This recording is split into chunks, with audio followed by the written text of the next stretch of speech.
In this episode of Saltwater Reasonings, I sit with Angelique Nixon in a conversation that feels deeply aligned with the spirit of this podcast. We begin with saltwater, with the Bahamas, with fire, swimming, and the sea as mother. From there, we move into saltwater healing and into the ancestral presence of her grandmother, whose spirit guides the work in ways that are artistic, methodological, and deeply political. This is a conversation about art as method, and the body is a place where memory gathers.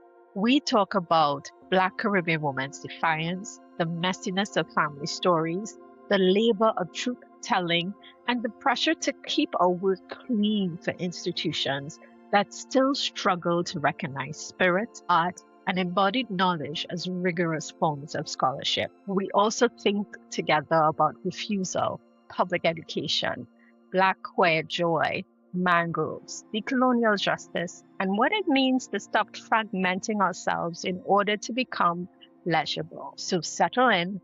This is a reasoning about salt water, story, survival, and the archives that live in us. I started doing the saltwater reasonings and came across your saltwater healing. And I thought, well, this is apt. And so today's reasoning, I want to open a space for us to reflect on art as method and to learn more about saltwater healing and that memoir and how it has come to reside in your spirit and your hands.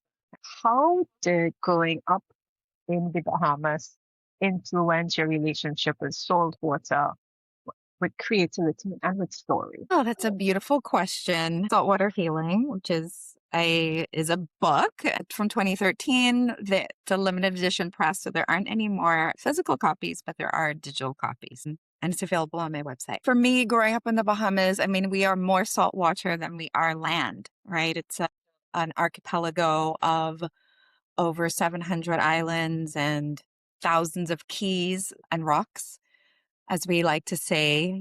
And so when you grow up in a place that is more saltwater than land, I think it does affect everything about how you see space. Of course, there's a lot of fear of saltwater as well. I mean, I remember my grandmother didn't learn how to swim, but she also had a really powerful relationship with nature and the sea. And this is something that I try to represent in this book and through my poems and through the myth memoir, mostly because her spirit has guided me. Whenever I think something is about something in my writing, my art, then my grandma comes along and says, no, it's actually about me. And so figure it out, whatever you need to do. And even though she couldn't swim, I know that when we could, and we actually lived quite far from the sea. I mean, Nassau is only 21 miles by 7. So far is a relative term, but when you don't, when you don't, but it was a big deal. Like we would go and she would sit on the beach, and it was really important for her. And I think for my mom that I learned how to swim. Mhm. And I almost drowned when I was young. And so I think twice, I think I fell into the sea. And the sea is like when you're on certain beaches, the riptide can pull you. And I remember being pulled in. And so I had a fear. And so my mom was like, no, you need to learn, like, we need to get over this because you need to learn how to swim. And so I think that, I think growing up, I remember the things that I remember is a little spotty. Childhood is complicated, but I do remember the times that I almost drowned. And I remember overcoming that fear, learning how to swim, and becoming a fish. I remember as a child, people say, "Oh, she's like a fish. She loves the Yeah, sea." yeah. I also remember really some of my most precious memories of the Bahamas are at the sea and making time and figure out ways to get to the beach and get to the sea. And also visiting mangroves. That's also a really important part of my childhood. Talking to trees was also a really big. I was a very, imaginative, only child growing up with not many other children around, and so I had a healthy fear, but also became really, really fascinated and fell in love with the sea and all the things that are connected to the sea. And I think what's important about that, maybe for our conversation today, is there's something about the way that fear and then also that love and respect, like a really healthy, deep respect, Yeah. and also, learning more about our relationships to nature and to each other. And I think saltwater is our foundation, right? It's our mother in many, many ways. I love this opening, and I'm happy that you have Saltwater Healing with you, and you put a link to your website so people can go and actually read it. But grounded in this, I'm thinking about your grandmother and how she has said, no, this is about me, even in this reasoning. So just allowing that space for her ancestral presence and asking you to share something from saltwater healing that we use as a good, as an appropriate libation as we start the conversation. Yes, that's so beautiful. I just want to show just these images. These are two images. You asked me to think about which two images from the book still really call me. And I think these are two. And I'll just read a little from both of these pages. This is a part of the myth memoir. So the collection has this myth memoir, which is made of artwork, collage, and plant materials and sand. This is sand from the Bahamas that I got, and it's on the pages, as well as seeds, woman tongue branches, straw, androsia, which is a Bahamian fabric that I made. There are 18 pieces that I made that build out the myth memoir story. So I'll just read a couple of lines from each of these. This is the wrap up of the myth memoir. Grandma raised me up to be free in dreams with her woman tongue, womanish tongues rising fire to plant seeds of rememory. From my woman tongue, mud woman talks to me of being a woman, strength, power, resilience. Being woman is more than what they say. We know your language, but speak beyond its chains. Mud woman talks to me. Why those words? Well, I think for me, one of the things that happened when I was creating the art piece, because the art piece came first, right? I should say that in 2011, the art piece came first. I was in the Bahamas. I was spending a lot of time there, and I submitted. I think this was my first time submitting to an art gallery. There was a call under the theme of fiber for transforming spaces. And I submitted and got accepted. I think I had a few panels completed, and then I had to build out the rest. And I was able to go home and do that. And it happened to be April. I think it was April, which is what we call woman tongue season, where the woman tongue trees, they're shedding their branches. And I don't know, I'm not sure what we call this tree in other parts, but I know it's in Jamaica. I know it's in Trinidad. And in the Bahamas, though, we say woman tongue, because the leaves, the sound of the dried pods make noise. And so then it dawned on me that it was supposed to be an insult, right? Like, oh, woman talk so much. And so the tree becomes gendered, right? Because it's Yeah. making noise in the Bahamas, right? And so as I was there and I gathered these seeds and I started making pieces, and this story about my grandmother came to light, and I started to remember what she told me as a child. Now, I should say that my mother and my grandmother both passed away when I was young. So Yes. me remembering them is a complicated process because, well, memory. Yeah.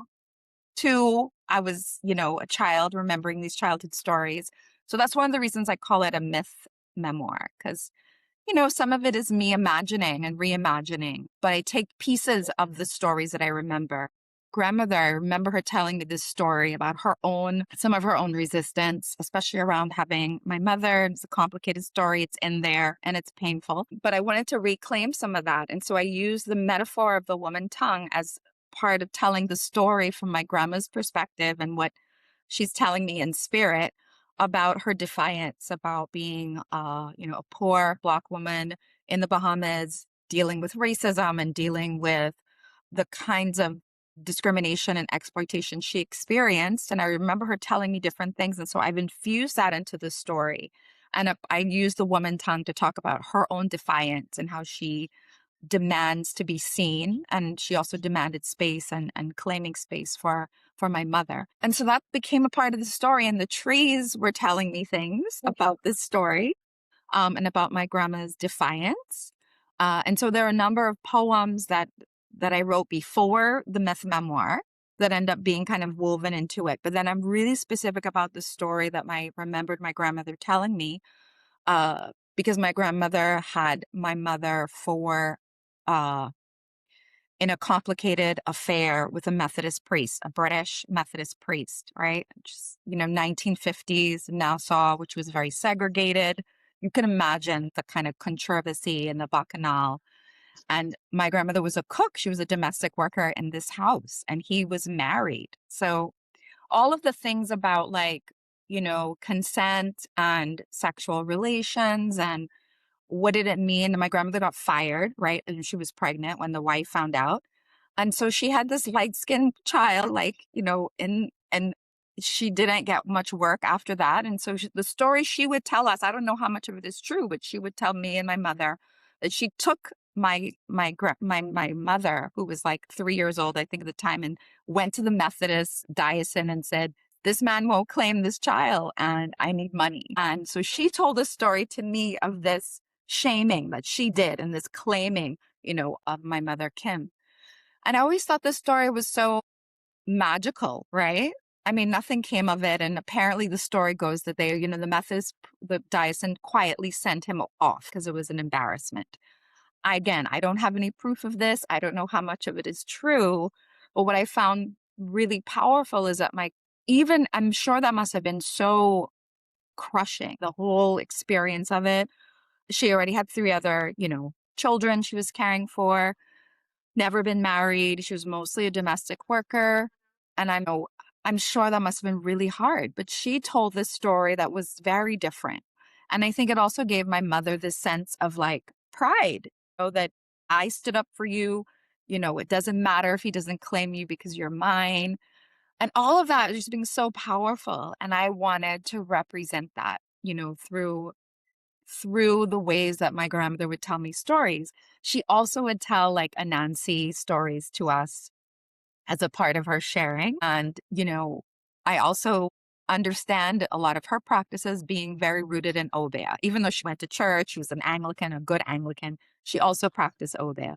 And so my adult self looking back at this childhood and understanding things differently, made me want to retell or rememory, her story and my mother's story. There's so many dimensions. And when you speak, I see the intersection of your work now, which is always art, activism, and scholarship. And keeping true to all of that in your work. Oh my gosh, so much to go with. Um, I hear the early beginnings of your Black feminist commitment. Later on, I hear how that has kind of that starts to take shape there. And when you talk about story and the importance for us to remember, how do we go back and pull these pieces to recreate the story? And yes, memory is memory, but something remains. And staying true and honoring that, I think, is so beautiful and provocative. Also, accounting for the things that we may not get right. And I don't, I think that that's why memoir, the myth memoir for me is really important. Thinking about that in the tradition of so many Black women writers across the diaspora who insist on our right to tell our stories. So writing Yes, and writing the yes. stories that have been lost to us, the stories that have been told, misinformed, and in fact, sometimes even completely stolen from us. And so I absolutely use rememory in the Toni Morrison sense, and I use Yes. memoir in the Audre Lorde sense, because these are the Black women writers who, yeah, who gave me, I think, in many ways, the language, the skills and the tools, and even the courage to think that I could tell these stories. I think spirit is a big part of it. But I will Yes. say that my studying Black women writers, of course, that's what my graduate work focused on, literary studies, Caribbean literature, and Mhm. African diaspora literatures. That's what gave me I think, even the idea that I could be a writer or an Mm. artist. So absolutely thinking about how Audre Lorde writes, the biomythography. So that was a big inspiration for me.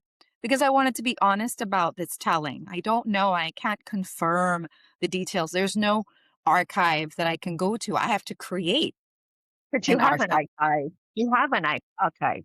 And so that's what's interesting about this. And then just honoring that epistemology and constantly pushing against this idea that we have to have this objective epistemology. Like it is truth telling. It is your truth telling. Yes, it is. And one of the things that I mean, for me, the kind of messiness of our stories as well. Sometimes in the respectability politics of it all, we're trying to find, the clean story, the good narrative. And there's nothing in my mother or my grandmother or my story that is clean and respectable. There's a lot of messiness. And I think that for me, the drive to tell the story as well is like, I thought a lot about if I don't remember them, if I don't remember my grandmother raised me. If I don't remember them, who will? And who tells the stories of especially poor Black Caribbean women? Who tells those stories? And also the messiness of race and racial mixing, I think is also one we usually hear it in this very like, oh, light skinned people have money and there are these very clear and there are very clear class dynamics and there's a real important understanding of that. But I also think there are these other stories that we don't tend to talk about it as often, that challenge some of those narratives Yeah. and that messiness. And I think sexual politics is a place, where we don't want to tell those uncomfortable stories. And there's so many silences around sexuality, abuse, and violence, especially when it happens to poor people, when it happens to women, when it happens to queer folks. Like we don't have the space enough to talk about that. And so part of that was also my drive. Like I wanted to tell these things and talk about these things that we don't usually speak about and to give it a kind of nuance or give it a kind of specificity. So I see you as a researcher as well. So you're in literary studies, but you also are. And the archive, when I think about the archive, I think about the body being an archive. And even if you can't remember, as in you can't recreate the scene in your head, your body has received data. And we tap into that data when we let our imagination become part of our research process. When I think about it, being a researcher, I never thought that was something that I would do or be. But when I Yeah. look back, I mean, I was always really good at school was the thing that I was good at. I was good at the study, right? And so my grandma and my mother were very much like, yes, that's the thing you're good at. I mean, I didn't do any other things. We didn't have money for that. So no extracurriculars, but I definitely wasn't good at sports. So I was really pushed, and I was very good at studying. I had very good memory. I think about memory. And so that made me good at taking exams, especially in that colonial education, usual way of the Mhm. banking system of education. I just Mhm. happened to be really good at being able to get through that. And so it was a natural way. I mean, I've had a lot of complications around education, but by the time I finally got to go to university, it was where I excelled. And even before I got there, though, I knew there was a part of me that if we think about a researcher as being someone who wants to question and wants to find out the answers or why this thing is happening, I will share that I think I was 16 or 17 is when I started to really think about the environment. And my first activism as a young person was around the environment. It was around the live capture of dolphins in the Bahamas and around sea turtles being killed in enormous numbers through longline fishing and through nets, and also the damage of the coral reefs from development. I think I was 14 when I did this, but I was a part of like a Bahamas National Trust mangrove group. They brought a group of teenagers together to study and learn about mangroves. And that really set me on this path. I was lucky enough to get it. I think I got it through a church. I can't remember. But that learning about the mangroves and connecting that with the environment, all of it started to like click for me. And the very first thing I wrote and published as a young person was an essay about sea turtles. And it got published in the Nassau Guardian. And it was called Sea Turtles and Their Struggle to Survive in an Unkind World. And, so it's all connected, right? Because Yeah. then when I go to university and then I go on to graduate school, I start to make the connections around, okay, the reason why we treat the environment and animals this way is because look at what we've done to each other. Look at our history, because I didn't know the histories. I didn't learn enough about our Caribbean stories and history in the Bahamas in school. I mean, we learned the bare minimum. I was a part of the GCE generation, GC. I was a part of that colonial education system, and I learned more about the US and Europe than I did about the Caribbean. There were some things, I remember in my literature class, we did get to read some things, but we studied British and American literature. And I was so angry. I remember being, I don't know if this happened to you, but I was so angry when I got to university and then in graduate school where I'm reading Caribbean literature for the first time. I was so angry that why didn't I get to read this when I was a child, teenager? How different my sense of self might have been. I remember reading, especially like Michelle Cliff and Jamaica Kincaid and Dionne Brand. And I'm like, I see myself for the first time, and that really changed me. And that's when my connection between social justice and environmental justice really began, because it started connecting for me like, oh, this is why. And so I didn't see it as so separate, although I know social justice movements were doing that intersecting work now. But back in the 90s and 2000s, it was a struggle to bring those together. And it also almost felt like a privilege to do environmental work, right? Like, who has the time or money to do that? And that's not something that's a poor working class struggle issue. But of course it is. It is ours, right? Yeah. And so I do think that really forged what saltwater healing, what I wanted to create in the world, and what a part of what I wanted to say, but through the personal, through the family story. What is the emotional and ethical labor that's involved when art becomes a site of truth telling? Um, what what's the labor like for you? Because as you speak about intersections, like there's so many intersections. Like even in that article about the dolphins and the title, I was like, oh, like how does one survive in an unkind world?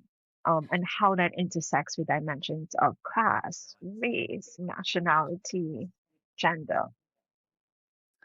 Yeah, I mean, that's a really deep, deep question and a hard one. I do think, for me, it comes from a place of, and I've been saying this more and more lately, sort of thinking through it, that I am guided by something that is spirit, right? Like walking with spirit for me and being guided by spirit often means that I think about this, what is this greater purpose? But also struggling with capacity, struggling with the bodily dimensions. And I think as the me that wrote Saltwater Healing is a different me than now, right? I mean, I was in my 30s, and that was a different me that's in my late 40s. Um, and so I think that there was a sense of urgency for me at that moment in wanting to tell these stories, and that I also felt that I had to tell these stories of and in themselves, because I felt like they could be lost. And I think that there is a sense of like creative, intellectual drive about helping to be a part of creating archives, a part of producing knowledge that drives my scholarly work.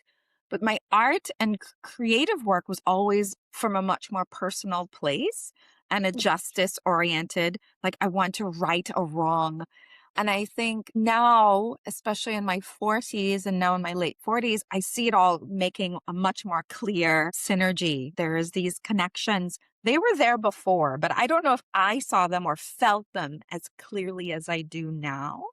Yeah. And I think that's what's been really, so there is labor, but for me and the emotional labor of it, a part of it is healing. So I come back to that idea of, saltwater healing and these saltwater reasonings that you're doing, which I love so much. But I do think there was something so important about healing for me in my face and I actually felt the experience of talking about things for the first time, because I didn't talk in my 20s about painful things at all. I had to focus. I had to survive. I had to figure out my life. And I think in my 30s was the first time I had the moment where I started therapy. I needed to heal from a lot of, abuse and childhood traumas. Yeah.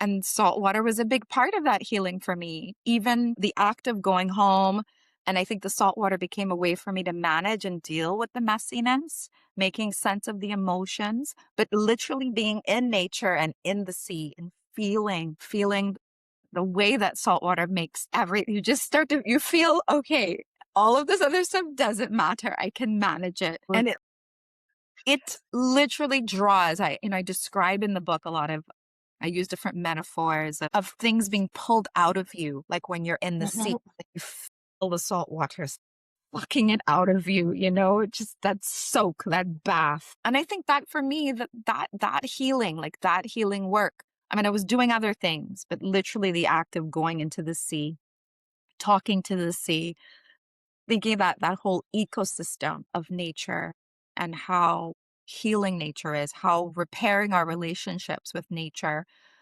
is also the hard work is similar to how we need to repair, relationships with each other, with families, and so on. And so the emotional labor for me was always about the healing. And I think that helped me to be, frankly, a better researcher and a better scholar. Like that allowed me to do what you're talking about, the kind of the Black feminist and the queer, the queer activist work. It's all connected. But I think for me, I don't know if I would have been able to do this work that I'm doing now if I hadn't done some of this healing work, which continues, because healing, there's no end trajectory, so like, oh, I'm healed. So that resonates with me as someone who is putting more and more of her art into her work. And I haven't done that for a long time. And it isn't that the art making wasn't always part of my life. I just didn't think that it had a place in scholarship. So the last 4 publications of written has all integrated art making into it. But so it's like the intersections are there. There's a permission that's needed, but the permission was mine.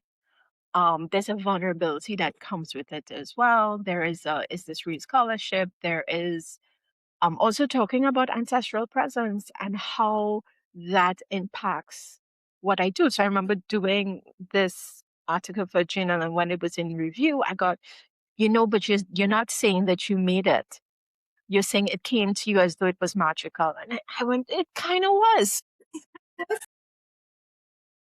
But there was a pressure to claim it, right? Because although the journal was very, very much open to art-based work, it didn't make sense for this reviewer that this work wasn't coming from my hands. And he said, you need to say, I made this.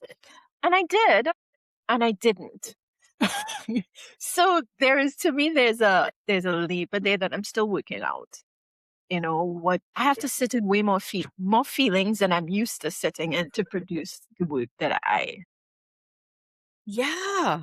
And I will say that I haven't incorporated my art into my scholarship. I haven't. I mean, I think that there are places where I've written about what it means to be an artist and a poet and a writer, creative person and activist. I think I've done more work where incorporating that my activism drives my research, and I'm just giving myself permission to write about me as an activist and how that affects my understanding of Caribbean social movements, for example. So this is actually going to be in the book. Well, it's in the book that I'm working on right now called Submerged Freedom, The Aesthetics of Decolonial Justice, which I need to finish this year. Right. It's And we manifest. will. Can you share a little bit about that?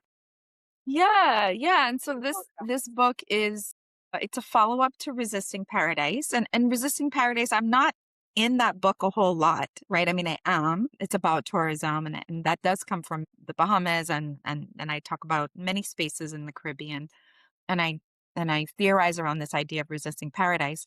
But what I do, I mean, don't necessarily talk about myself as an artist in that book, but I talk about art because one of the things that I theorize in that book is that art and creativity is a place where we find resistance and where we find dynamic places of resistance in the Caribbean. And so I look at a number of artists and writers and activists. In this book, Submerged Freedom, that I'm working on now, I'm really interested in theorizing decolonial justice and aesthetics. And I think about aesthetics broadly in terms of epistemology, in terms of practice, in terms of praxis, and also in terms of the tangible material. What do we have that helps signal a critical view of where we are, in this moment? The book is really focused on these pressing issues of our time in the Caribbean, where we're in this anti-rights moment, this anti-LGBT, anti-climate, anti-migrant,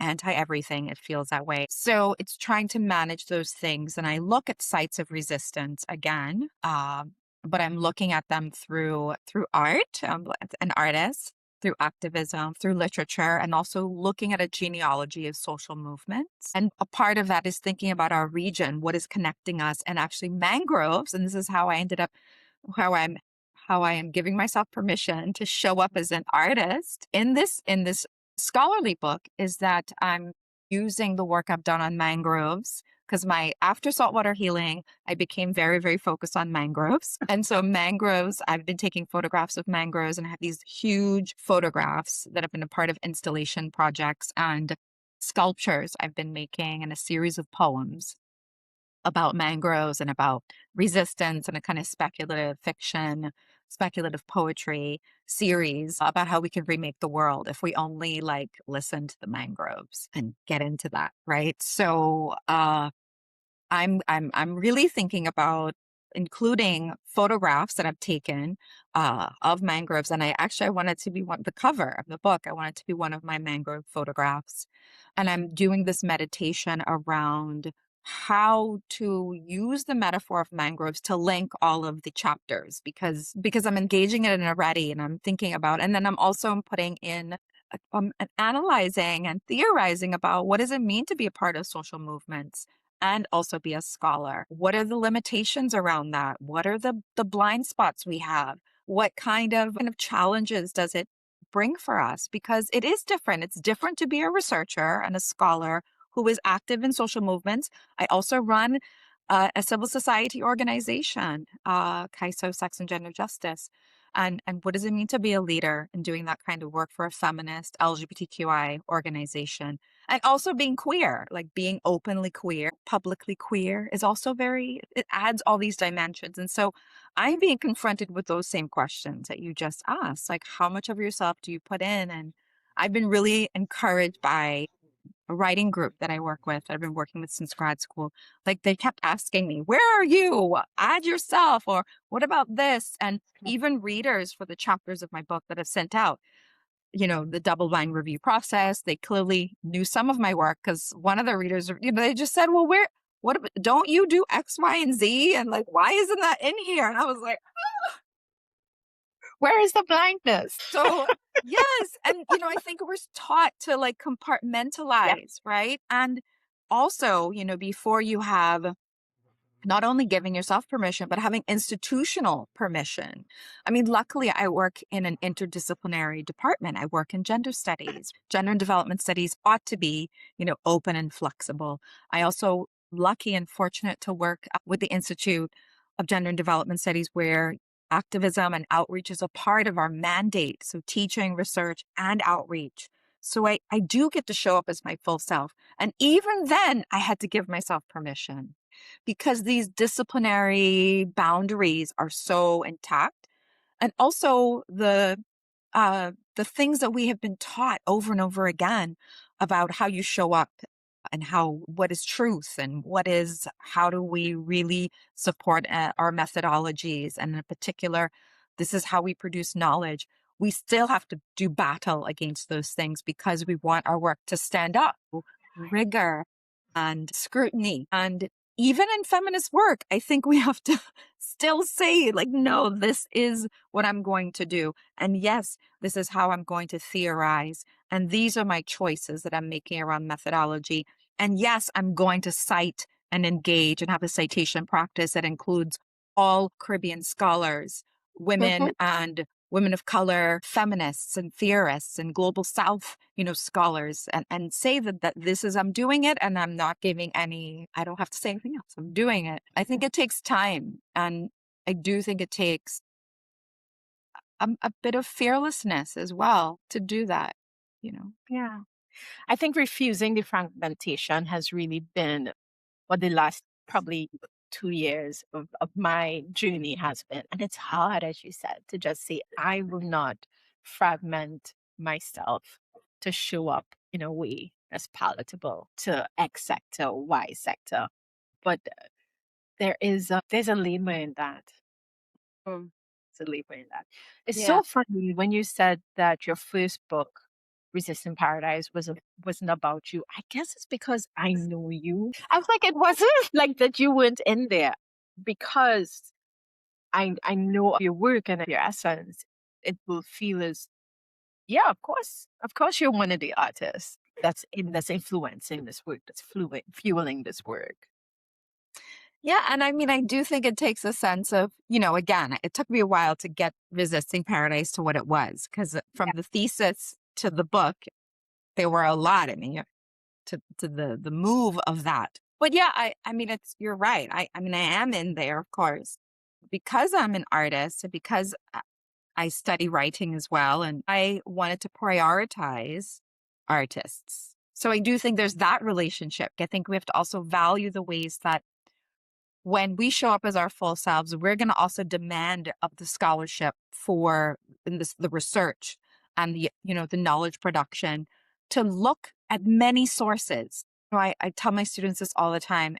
Don't just go for the interview. Yes, you can interview people, but what about archives? What about art, photographs? What about different kinds of knowledge? Or even thinking about knowledge from participants if you want to work with people. What hmm are you're getting different things from them, not just the interview. What do they bring to your study?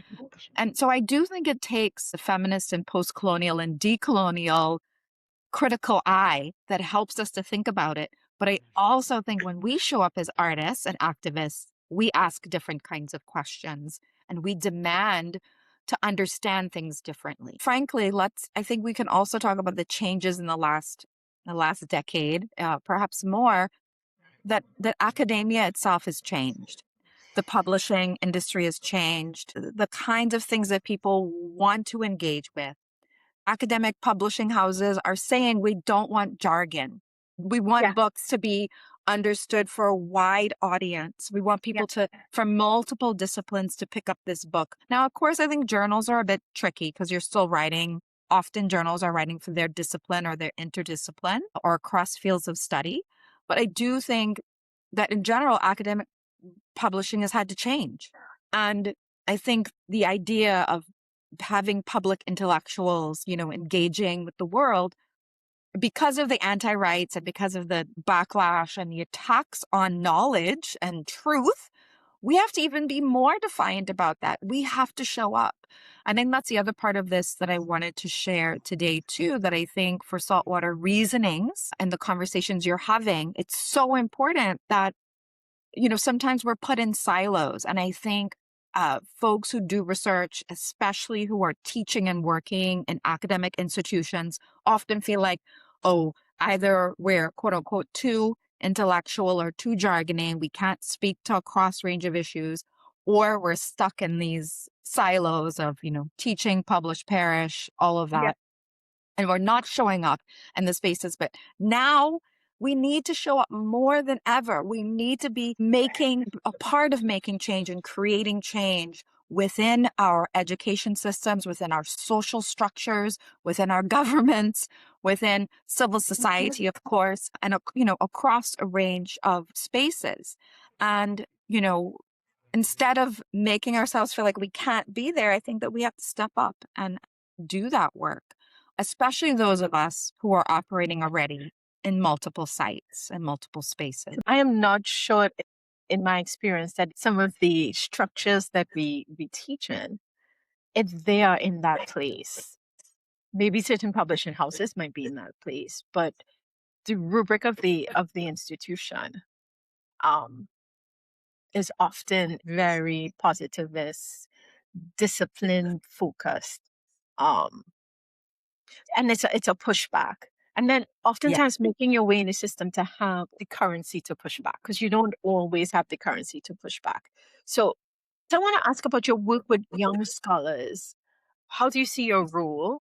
in terms of inspiring or nurturing young scholars to push Mhm. back? I think I want to respond in two ways. One, when you sit from a position of privilege, how do you use that? Because because I have tenure, because I'm senior, I have a certain amount of comfort and I feel like I can speak out in ways and share, frankly, share with students in ways and push them in ways that were different than when before it, when I didn't have tenure and when I wasn't senior, Mm-hmm. right? So something has shifted for me in terms of my own position. Nonetheless, I am an immigrant. I mean, there's always precarity and there's always risk. Again, I'm also publicly queer, and I think that that is different for me. But I have made the decision that I'm willing to accept that risk when those risks come up. And because I also work in civil society, sometimes I'm called on, right, to say things. And I will say, well, I'm speaking as director of CAISO about da da da da, da, because maybe speaking as a lecturer at UE has a different, like that's going to take on a different tone. But Yeah. nonetheless, you can say that, but people are going to print in the paper. They're going to be like, "Oh, UE lecturer said blah blah Says, blah," right? And so, these are the conundrums you have to think about. And so, I'm always yeah, mindful, right? Yes, with students, I do tell them, I'm like, we should be able to take risks in gender studies. Like that's a part of the work, right? In feminist and gender studies, we are um we are social justice, gender justice oriented, but so is the university. We're an activist university. it does. It does. Gender justice is a core pillar. So for me, I just come back to that and I say, well, this is in our mandate. This is what you've asked us to be more active and to take up space and, you know, Here I am. and so here I am. Yeah. So in my work with scholars, young scholars, and with graduate students, and I mean young in the sense of not Mhm. age, but young in the sense of in graduate school and figuring out what they want to do. Right now, I'm giving two sets of advice. I do think that graduate school is expensive. I think you're getting, training for a career path. And so you have to be clear, like, is this the path for me? Do I want to be a researcher? Do I want to teach? Am I looking for an academic job? Because the Yeah. options are, decreased. Am I looking for work in industry, development work, etc.? Where do I see myself in civil society? So I try to have those conversations because I do think it's important that we prepare our students. We are not in the same climate that we were in when you and I were getting our degrees. Like we're in a different moment. And so I do think it's important for folks to know that. But at the same time, I believe in education. I am like, yes, education is the key. Yeah. And I really believe it, and but but then it's so clear, like more and more folks are not wanting to go. Some folks can't afford it. Some folks are not seeing the benefits. And so I really worry about that. I worry about that for our future. Yeah. So I think I balance it. And then in terms of the kind of risk taking, I'm always like, listen, you have to decide who you are when you show up in the work. I just want you to be, in terms of having a clear set of ethics and principles and guidelines for the work that you want to do, the kind of knowledge that you want to produce. And of course, I encourage them to show up in that, feminist, decolonial, post-colonial critique, that sharp way that I think we need to have that kind of analysis. But then also, how do they put themselves in the work? I definitely encourage them to do that. But of course, everyone is on their own journey. And some, the colonial education is real. You Yeah. have to talk them through, it's okay to use I. I'm like, yes, you can use I. Claim Go it. with it, right? Run with the I. Yeah. It's so hard because, and then I have them do these reflections around that, especially when we do feminist epistemology. What does it mean to write from that place? Who am I as a researcher? And we have to do some real digging. And it's sometimes it's a rough process. We also ask the question, like, I have them read lots of different people, but there's a book by Sarah Ahmed called Living a Feminist Life. She's hardcore. She's like, oh, how are you going to be in this work? How are you going to Yeah. be about the justice and about, the change, social change? And so we do a lot. We do a lot of exploration. And ultimately, they get to decide what kind of researcher they want to be, what kind of scholar they want to be. And I think we have room. The whole point, of, feminist and queer activism for me, Black feminist queer activism is around creating more choices for ourselves. Mm. So we have more expansive and spaces of freedom. Like, that's what we need, I think, for our region and the world. But I'm focused on our region, like what is in our realm of control right now, which Yeah. feels smaller and smaller, in many ways. So as we close, two things. The first is what feels unfinished in your work? Oh, and saltwater healing or generally? Can I get both? What feels Okay, yeah. what feels unfinished in saltwater healing? Yeah, I look at this now over 10 years later and I'm like, I wish I would have done this, or did I say that? There are always those things, I think, as an artist and a writer. But one of the things that I'm really, I think, as its own piece, because it has become it's literally an archive. I think what's unfinished is part of what my newer collection that I've been building out for the last many years, which includes artwork too. It's a whole collection of poems called Blood Moon Rebellion. I think, and I'm trying to find a home for it. So putting out good obeah for me Yep. and all the saltwater blessings, is is continuing to tell some of these really intimate stories, and for me also joy. So what has come up in the new work is that a lot of these stories are really painful and hard, and I think there's a line, in one of the poems that folks often will say back to me. They're like, "Oh, that line, these stories that are hard to pass on," which I use from one of my poems as like a Toni Morrison reference in Beloved, like what is hard to pass on? Like, how do we tell stories? How do we hear? How do they sit with us? How do we hear them? How do we understand? How do we pass them along to others? Yeah. But these stories, I say, seep into oceans of stories that are hard to pass on. So I do see it as a part of that. And so what continues then, or what was unfinished, is actually thinking about joy. Over the last, 5 to 10 years, I've been able to think about joy and Black queer joy and freedom in a particular kind of way that I don't think I had the language to do earlier. So that's what's unfinished, but I'm finishing it. Yeah. So yeah. It feels as though it dovetails into what feels unfinished for you as an academic. I know I didn't even like to call myself an academic. I always feel so Yeah. weirded out about that word, right? But yes, I It have to is own what it. it is. I'm right. But it's Fine. one of the things because we talk about bringing all the fragments together. Yes, yes, yes. As a scholar, what's unfinished for me, uh, I think this submerged freedom. I've been working on it for a long time. I want to get it done. So right now it is unfinished, but it will be finished. It's going to be finished. I'm close. I Yeah. feel really good about it. I'm not sure. I have another, quote unquote academic book in me. I feel like once I get this done, I want to do much more create. And I think this is going to be exploratory as much as I can do with a quote unquote academic book or a scholarly book. But I think from here, I want to do other kinds of things. Research is so important, though. My next projects will be driven by what's needed. What do we need? What do we need research on? What are the numbers, the data, the stories, the interviews, the analysis? What do we need? And I think where I'm nourishing that is through my work with Kaiso, where we produce insights about LGBTQI plus community, about the work that we do every day with community here in Trinidad and Tobago, and that it is expanding. So we produce a lot of public education. So I think where my mind is at is, how do we continue to transform and build consciousness? How do we transform this world? How do we change things? And I think we need more and more public education that is created from our spaces, that helps us shift our ideas, especially around the harmful norms that we continue to hold on to that are no longer useful for us. Maybe they were a long time ago. Some of them we need to shed. Some of them were never ours to begin with, but we hold on to it like some colonial, like, oh, you have to hold it. Why? Why are we respectability? Like, who was that for? Like, no.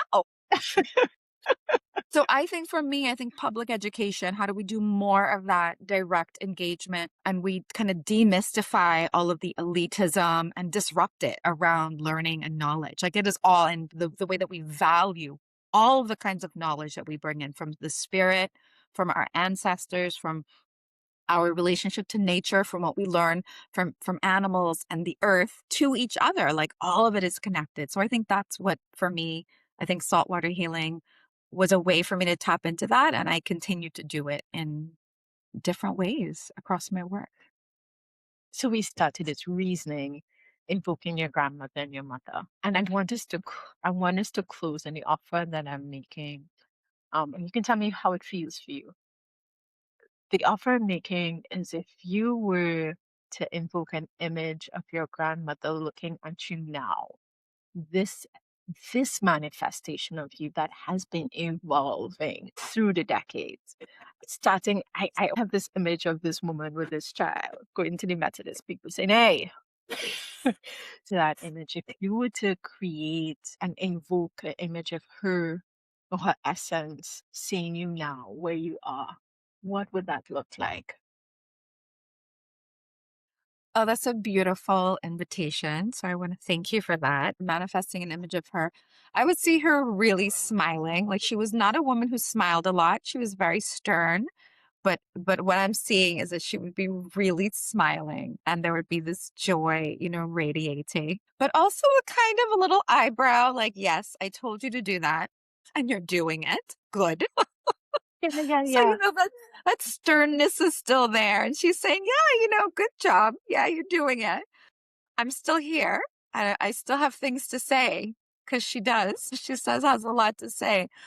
And I think that's one of the, that's the magic, also the vulnerability of opening yourself up to that spiritual connection, that you're going to be led in unexpected places. And I think that's okay. And so I'm seeing her telling me that it's okay. And she is, she's a powerful ancestor who continues to guide me and support me. And I don't think I could do any of this without her. So I'm just very grateful. I'm grateful. Thank you. This conversation with Angelique reminds us that some archives are held in bodies, in trees, in salt water, in memory, in spirit, and in the stories women insist on telling, even when the official record cannot hold them. It asks us to take seriously the knowledge carried by grandmothers, artists, activists, scholars, and communities who have always known how to make meaning from fragments. If this episode moved you, share it with someone thinking about art, memory, ancestry, Caribbean feminist thought, or the labor of bringing their whole selves into the work. You can continue the reasoning by following Saltwater Reasonings and exploring the wider listening library.